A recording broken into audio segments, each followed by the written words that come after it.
In the year 1900, the world had one undisputed master, not a single man, not a king or an emperor, but an idea, an institution, an empire, the British Empire. At the dawn of the 20th century, it was the largest empire in the annals of human history, a sprawling global dominion covering nearly a quarter of the Earth's land surface. From the frozen wastes of Canada to the arid plains of Australia, from the bustling ports of Hong Kong to the vast subcontinent of India, over 400 million souls lived under the Union Jack. Its navy, adhering to a strict two-power standard of being larger and more powerful than the next two largest navies combined, commanded the oceans with impunity. Its trade networks were the arteries of global commerce, and its language, English, was steadily becoming the lingua franca of the modern world. They had a saying born not of arrogance but of simple geographical fact: the sun never sets on the British Empire. And at the very heart of this colossal, world-spanning machine was its financial engine, the pound sterling. It wasn't just a currency, it was the bedrock of the global economic system. Backed by physical gold held in the vaults of the Bank of England, trusted implicitly from the boardrooms of New York to the bazaars of Cairo, the pound was the undisputed global reserve currency. International contracts were denominated in it. Central banks held it as their primary reserve asset. To the world of 1,900, to the bankers in the City of London and the politicians in Westminster, the idea that this empire could crumble, that the pound could be violently knocked from its perch and become a second-tier currency, was not just improbable, it was utterly unthinkable. It was a violation of the natural order of things. Yet, within the lifespan of a single generation, a mere 40 years, the unthinkable happened. The empire vanished from the map, the currency collapsed in value. The undisputed superpower became a deeply indebted junior partner, dependent on the goodwill of its former colony. How? How does a global hegemon, seemingly at the apex of its power, an empire that defined an entire century, fall so far, so fast? This was not an accident. It wasn't a single event or a single bad decision. It was a slow-motion demolition, a death by 1,000 cuts, brought about by a series of catastrophic, interlocking errors in judgment. This is the story of Britain's 5 fatal mistakes. These weren't just policy missteps. They form a clear, discernible pattern, a blueprint for how reserve currency empires decay and ultimately die. It is a pattern of imperial arrogance, of toxic nostalgia, and of a fatal refusal to accept a changing world. And as we dissect these 5 mistakes one by one, you will begin to hear their alarming, unmistakable echoes in the economic headlines and political debates of today. This is not just a history lesson. The great wars of the 20th century are often cited as the cause of Britain's decline. And while they were indeed devastating, they acted more as accelerants on a fire that was already smoldering. Long before the first shots were fired in 1914, the British Empire was already suffering from a chronic, deeply embedded, pre-existing condition. This was its first, and perhaps most foundational, mistake, born from the very success that defined it. Mistake 1: the arrogance of empire, the hidden costs of dominance. Maintaining the world's largest empire was a breathtakingly expensive and complex affair. The true cost was not merely in the glorious battles that adorned the newspapers, but in the crushing, relentless, day-to-day grind of administration and policing. Vast armies had to be stationed across 6 continents, not just to fight wars, but to quell rebellions, secure borders, and project power. A navy, the pride of the nation, had to be funded on a scale that dwarfed all rivals, its ironclad battleships patrolling every major sea lane, from the North Atlantic to the South China Sea. Thousands upon thousands of colonial administrators, governors, judges, engineers, and clerks drew salaries directly from the British Treasury, forming a vast, expensive bureaucracy that spanned the globe. While Britain certainly projected an image of immense profitability from its colonies, with raw materials flowing into its factories and manufactured goods flowing out, a growing number of historians and economists now argue that by the late 19th century, the empire as a whole had become a net drain on the British domestic economy. The exorbitant costs of defense and administration were beginning to outweigh the direct economic benefits flowing back to the mother country. Britain was suffering from what the historian Paul Kennedy famously termed imperial overstretch. It was spending a fortune to be the world's policeman, a financial burden that its aging domestic economy was beginning to struggle to support. Worse still, this obsessive focus on managing the empire came at a steep opportunity cost. It distracted the nation's political and financial elite from critical problems festering at home. While the industrial powerhouses of the late 19th century, a unified Germany and a post-Civil War United States, were investing heavily in scientific research, technical education, and the new industries of chemicals, electricity, and steel, Britain remained complacent. Its industrial base, which had kick-started the Industrial Revolution a century earlier, was now aging. Its factories were often inefficient, its management techniques outdated, and its educational system failed to produce enough engineers and scientists compared to its rivals. They were falling behind in the very race they had started. But the dazzling splendor of the empire, the sheer scale of the red on the map, masked the industrial rot that was beginning to form within. This deep-seated economic complacency, born from the arrogance of being the undisputed number one, set a fragile stage for the first truly fatal blow. Mistake 2. Economic suicide. The First World War. In the summer of 1914, Britain stood as the world's undisputed banker. It was the largest creditor nation in the history of civilization. Nations, companies, and individuals across the globe owed vast sums of money to the financial houses in the City of London. The war, and the decision to enter it, changed everything, forever. While politically necessary for the balance of power in Europe, from a purely economic standpoint, the decision was an act of national suicide. The war's cost was a figure so astronomical it shattered all previous conceptions of national finance. It is estimated to have cost Britain over £3 billion sterling, a sum so vast it is almost meaningless today, equivalent to multiple times its entire national income at the time. To finance this industrial-scale slaughter, the British government did two things that would permanently and irrevocably cripple their global financial dominance. First, they began a fire sale of their vast overseas investments. Centuries of carefully accumulated wealth, capital invested in railways in Argentina, mines in South Africa, government bonds from the United States and Japan, all of it was systematically liquidated to pay for bullets, artillery shells, and war supplies. Second, and far more consequentially, they began to borrow. And they borrowed on a scale never before seen, primarily from one rising industrial giant that was wisely staying out of the conflict, the United States of America. To secure these loans, the very bedrock of the pound's strength had to be sacrificed. Shipments of physical gold were quietly loaded onto warships in the dead of night, braving German U-boats to cross the hostile Atlantic and settle accounts with J. P. Morgan and Co. in New York. By the time the guns fell silent in November 1918, the unthinkable had already happened. The world's banker had become its biggest debtor. The United States, in the span of 4 short years, had transformed from the world's largest debtor nation into its largest creditor. The financial center of gravity of the world had silently, but decisively, shifted from the quiet streets of the City of London to the bustling avenues of Wall Street. Britain had won a Pyrrhic victory on the battlefields of Europe, but in the cold, unforgiving ledger books of global finance, it had suffered a mortal wound. They just hadn't fully realized the extent of the damage yet. The wounds inflicted by the Great War were deep, perhaps even mortal, but a nation's fate is often sealed, not by the initial injury, but by how it chooses to treat that injury afterwards. What followed in Britain was a series of decisions born not of clear-eyed realism, but of a desperate, toxic desire to reclaim a golden past that no longer existed. This brings us to Britain's third, and arguably most intellectually flawed, mistake. Mistake 3. Toxic nostalgia. The 1925 gold standard. In 1925, the then Chancellor of the Exchequer, Winston Churchill, under intense pressure from the banking establishment and traditionalists at the Treasury, made what he would later call the biggest blunder of his long and storied life. He made the fateful decision to return Britain to the gold standard at the pre-war exchange rate of $4.86 to the pound. On the surface, it was presented as a profound statement of strength and stability. It was an attempt to look the world in the eye and declare that the pound sterling was still as good as gold, that the horrors and debts of the war were merely a temporary interruption, and that London was, and always would be, the master of the financial universe. It was an act of pure, unadulterated nostalgia, an attempt to turn back the clock by sheer force of will. And it was a complete and utter economic disaster. The Britain of 1925 was a shadow of the Britain of 1914. Its economy was hobbled by debt, its industries were less competitive, and its primary rivals, particularly the United States, had grown immensely stronger. By artificially fixing the pound at such a high, overvalued rate, Churchill's decision instantly made all British exports more expensive on the world market.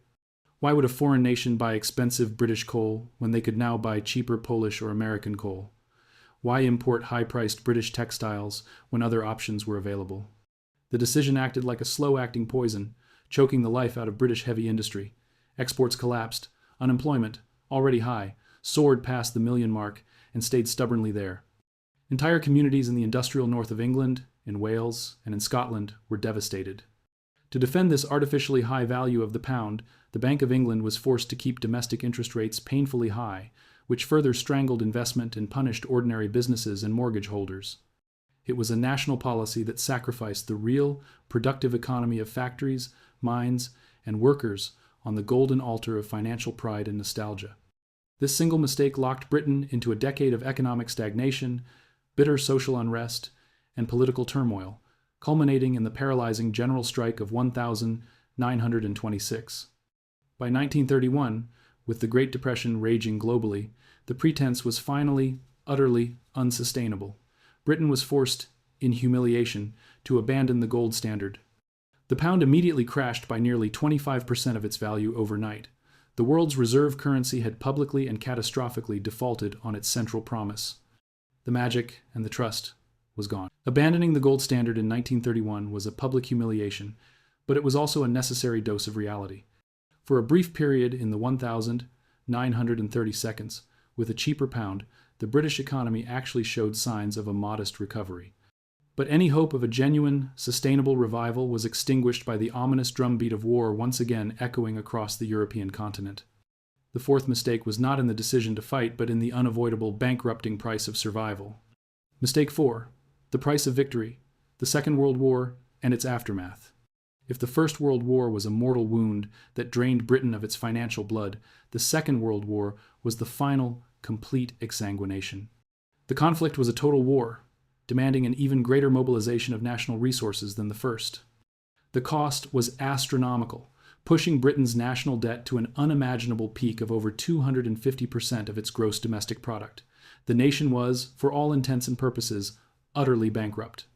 Once again, Britain turned to the industrial might of the United States for its very survival. This time, the financial lifeline came in the form of the Lend-Lease program. While framed by President Roosevelt as akin to lending a neighbor a garden hose to put out a fire, it was, in reality, a massive line of credit that further solidified America's position as the world's creditor and Britain's as its primary debtor. Britain was fighting for the freedom of the world, and it was forced to mortgage its remaining imperial assets and its economic future to do so. The war was won, a victory of immense moral and historical significance.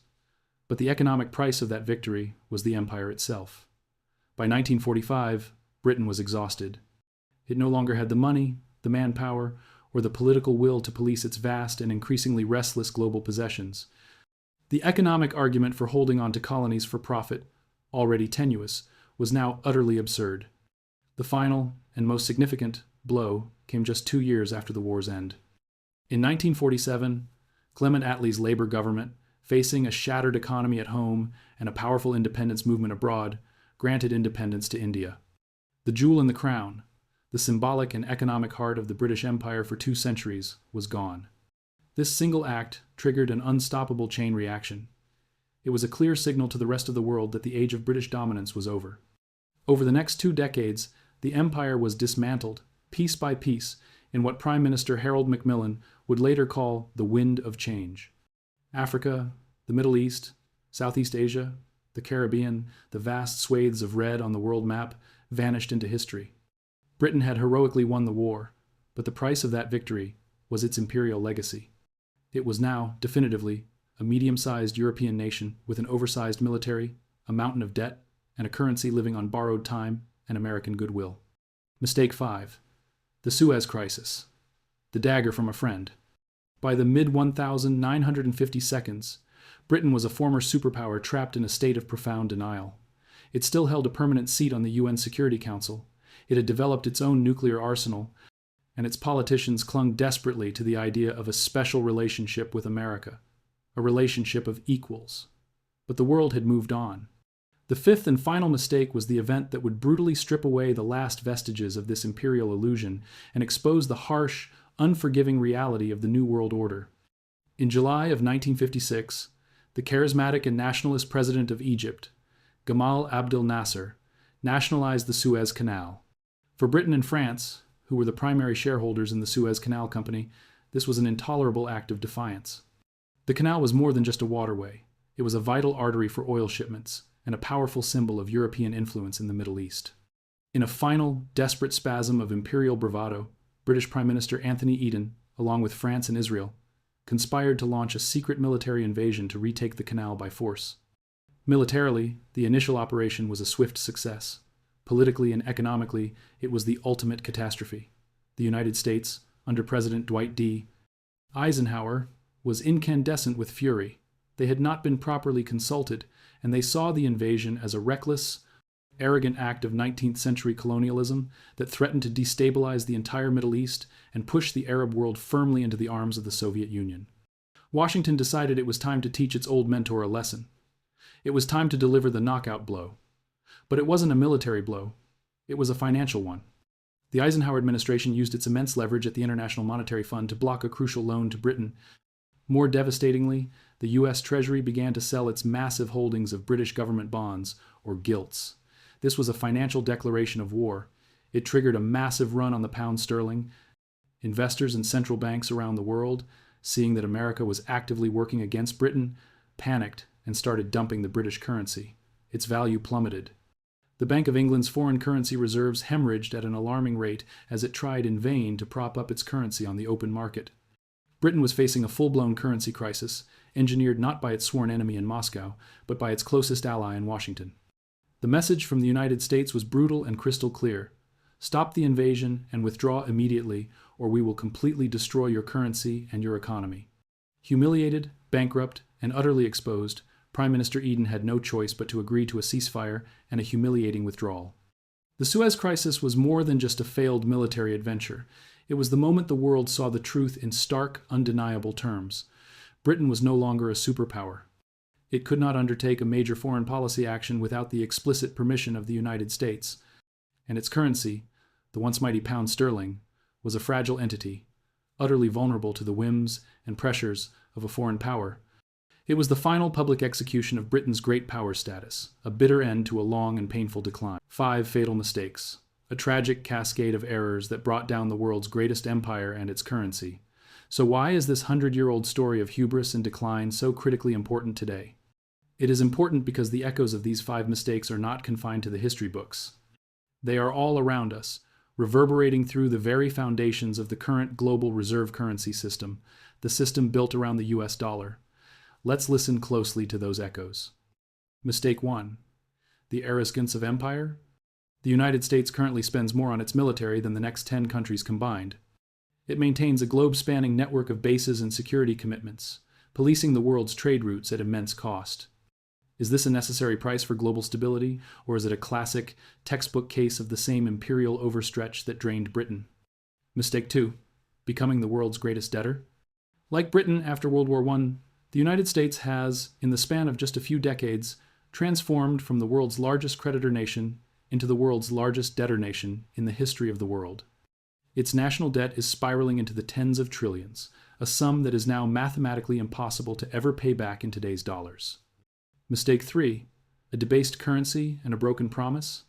Britain abandoned the gold standard in 1931, breaking its promise. The United States unilaterally severed the dollar's last link to gold in 1971, breaking its promise to the world. Since then, through decades of deficit spending and waves of policies like quantitative easing, the dollar has lost an estimated 98% of its original purchasing power. The mechanisms are more sophisticated, but the outcome is the same. Mistake 4. The hollowing out of production. Like Britain, whose industrial base aged and was outcompeted, the United States has offshored much of its manufacturing capacity. It has become a consumer and financial-driven economy, increasingly dependent on the production of other nations, particularly rivals like China, for essential goods. Mistake 5. The potential for a Suez moment. Could a future geopolitical crisis, perhaps a conflict over Taiwan or a major shift in the global energy market, lead to a Suez moment for the United States? A moment where its immense financial vulnerabilities, particularly its reliance on foreign creditors to finance its debt, are used as a weapon against it by rivals, or even by wavering allies. The question is no longer in the realm of fiction. Many will argue, with great conviction, but this time is different. America is exceptional. The dollar is too dominant, too entrenched to fail. The British establishment of 1910 believed the exact same thing about the pound and the peerless financial ecosystem of the City of London. They believed their system was permanent. They were tragically wrong. History shows, with brutal clarity, that no reserve currency status is forever. The unbending laws of economics of debt, production, and most importantly, trust, are ultimately more powerful than any army. The story of the pound sterling's long, slow collapse is not a story of a single event, but of a gradual erosion of fundamentals, punctuated by moments of acute crisis where years of decline were realized in a matter of weeks. It teaches us a timeless, and for us, a deeply urgent lesson. Superpower status and the exorbitant privilege of owning the world's reserve currency is not a birthright. It is earned through decades of economic strength and fiscal discipline, and it can be lost, with surprising speed, through fiscal irresponsibility, a failure to adapt, and a nostalgic longing for a world that no longer exists. Understanding this pattern is the first and most critical step to navigating the turbulent economic waters that lie ahead. It is not about predicting the precise date of a future crisis.